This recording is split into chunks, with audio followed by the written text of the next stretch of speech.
Hello, friends. Welcome you all. Good morning.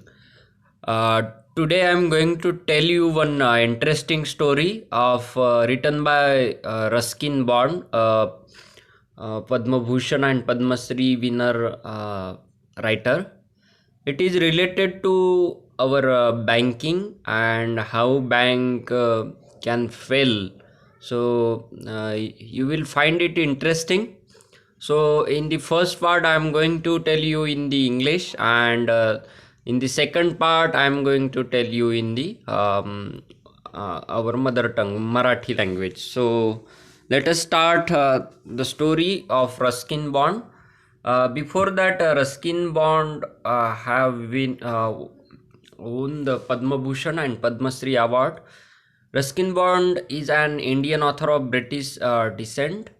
He lives with his adopted family in Landour, Mysore, India. The Indian Council for Child Education has recognized his role in the growth of children's literature in India. So the children's literatures have written lot of literature have written by Ruskin Bond. So let us discuss the story which is given by the Ruskin Bond. So story. I'm going to start story. Nathu grumbled to himself as he swept the steps of the Pimpalnagar Bank, owned by said Govindram. He used the small broom hurriedly and carelessly, and the dust, after rising in a cloud over his head, settled down again on the steps. As Nathu was banging his pan against a dustbin, Sitaram, the washerman's son, passed by. Sitaram was on his delivery round. He had a bundle of freshly pressed clothes balanced on his head. Don't raise such dust, he called out to Nathu. Are you annoyed because they are still refusing to pay you an extra 2 rupees a month? I don't wish to talk about it, complained the sweeper boy. I have not even received my regular pay, and this is the 20th of the month. Who would think a bank would hold up a poor man's salary? As soon as I get my money, I am off. Not another week I work in this place. And Nathu banged the pan against the dustbin several times, just to emphasize his point and giving himself confidence. Well, I wish you luck, said Sitaram. I will keep a lookout for any job that might suit you. And he plodded barefoot along the road, the big bundle of clothes hiding most of his head and shoulders. At the fourth home he visited, Sitaram heard the lady of the house mention that she was in need of a sweeper. Trying his bundle together, he said, I know of a sweeper boy who is looking for work. He can start from next month. He is with the bank just now, but they are not giving him his pay, and he wants to leave. Is that so? Said Mr. Srivastava. Well, tell him to come and see me tomorrow. And Sitaram, glad that he had been of service to both a customer and his friend, hoisted his bag on his shoulders and went his way. Mr. Srivastava had to do some shopping. She gave instruction to the Aya about looking after the baby and told the cook not to be late with the midday meal. Then she set out for the Pimpalnagar marketplace to make her customary tour of the cloth shops. A large shady tamarind tree grew at one end of the bazaar, and it was here that Mr. Srivastava found her friend Mr. Mrs. Bhushan sheltering from the heat. Mrs. Bhushan was fanning herself with a large handkerchief. She complained of the summer, which she affirmed was definitely the hottest in the history of Pimpalnagar. She then showed Mrs. Srivastava a sample of the clothes she was going to buy, and for 5 minutes they discussed its shades, texture, and design. Having exhausted this topic, Mr. Srivastava, Mrs. Srivastava said, "Do you know, my dear, that said Govindram's bank can't even pay its employee? Only this morning I heard a complaint from their sweeper, who hasn't received his wages for a month." "Shocking," remarked Mrs. Bhushan. "If they can't pay the sweeper, they must be in a bad way. None of the other could be getting paid either." She left Mrs. Srivastava at the tamarind tree and went in search of her husband, who was sitting in front of Kamal Kishore's photography shop, talking with the owner. "So there you are," cried Mrs. Bhushan. "I have been looking for you for almost an hour. Where did you disappear?" "Nowhere," replied Mr. Bhushan. "Had you remained stationary in one shop, I might have found you, but you go from one shop to another, like a bee in a flower garden. Don't start grumbling. The heat is trying enough. I don't know what's happening to Pimpalnagar. Even the bank's about to go bankrupt." What is that?" said Kamal Kishore, sitting up suddenly. "Which bank?" "Why, the Pimpalnagar Bank, of course. I hear they have stopped paying employees." "Don't tell me you have an account there, Mr. Kishore." "No, but my neighbor has," he exclaimed, and he called out over the low partition to the keeper of the barber shop next door. "Deepchand, have you heard the latest? The Pimpalnagar Bank is about to collapse. You'd better get your money out as soon as you can."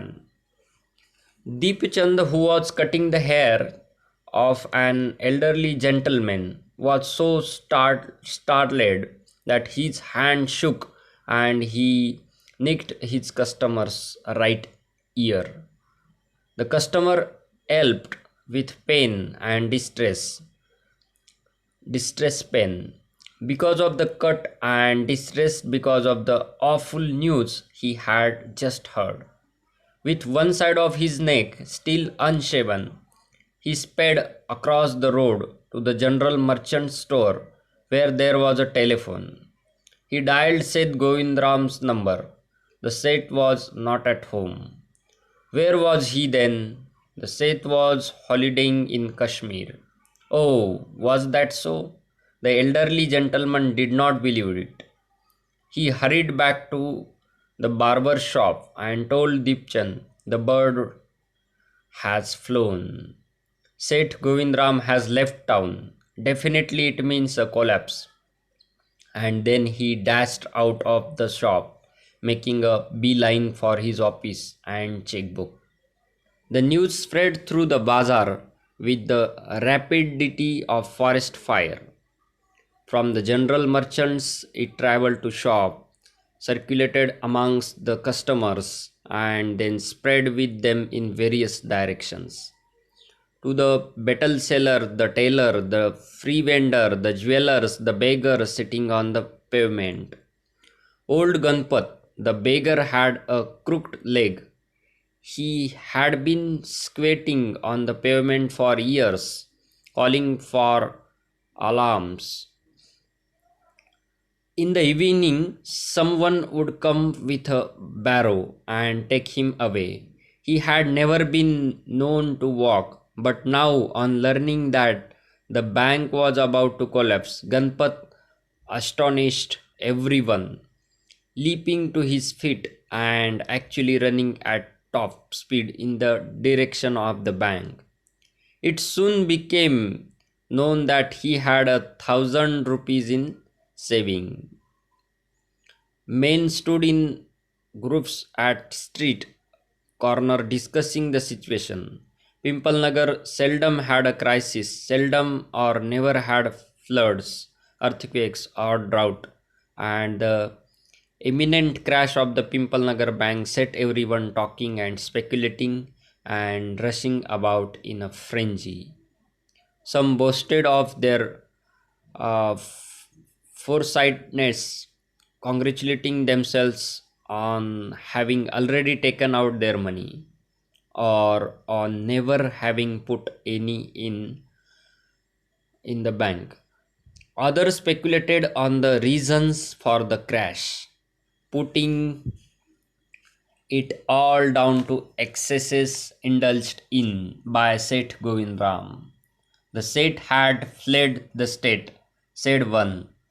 He had fled the country, said another. He was hiding in Pimpalnagar, said a third.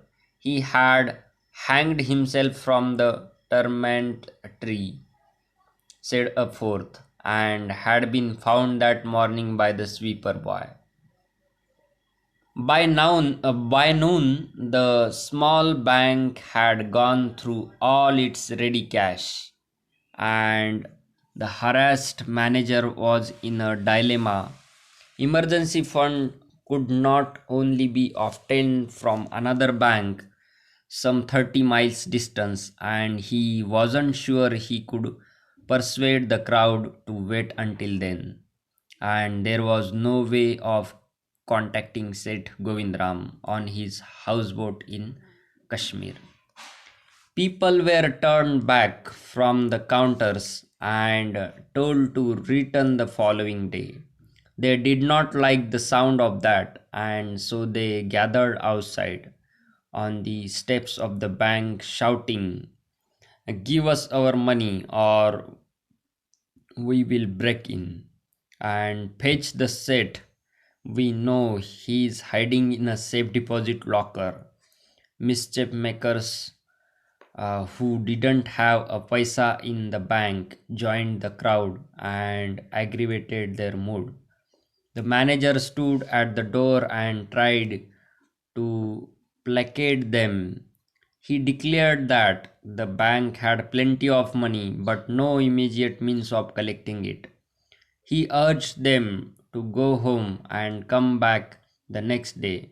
"He want it now," chanted some. "We want it now," chanted some of the crowd. "Now, now, now." And a brick hurtled through the air and crashed through the plate glass window of the Pimpalnagar bank. Nathu arrived next morning to sweep the steps of the bank. He saw the refuse and the broken glass and the stones cluttering the steps. Raising his hands in a gesture of horror and disgust, he cried, "Hooligans, sons of donkeys," as though it isn't bad enough to be paid late. "It seems my work has also to be increased." He smote the steps with his broom, scattered the refuse. "Good morning, Nathu," said the washerman's boy, getting down from his bicycle. "Are you ready to take up a new job from the first of next month?" "You will have to, I suppose, now that the bank is going out of business." "How is that?" said Nathu. "Haven't you heard?" "Well, you'd better wait here until half the population of Pimpalnagar arrives to claim their money." And he waved cheerfully. He did not have a bank account and sped away on his cycle.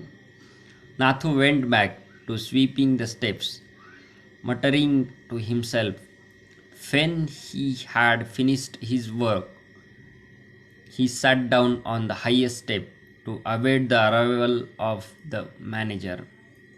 He was determined to get his pay.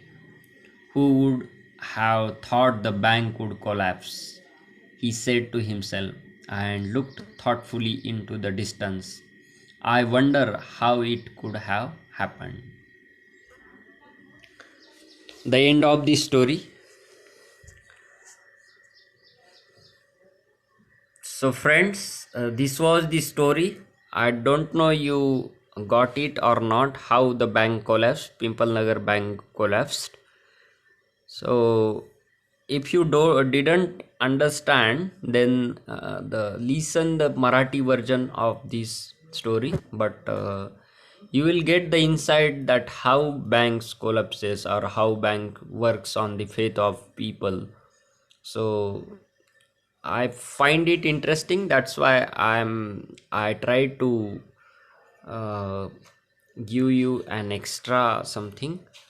So if you don't understand, then try to listen the Marathi version. Thank you.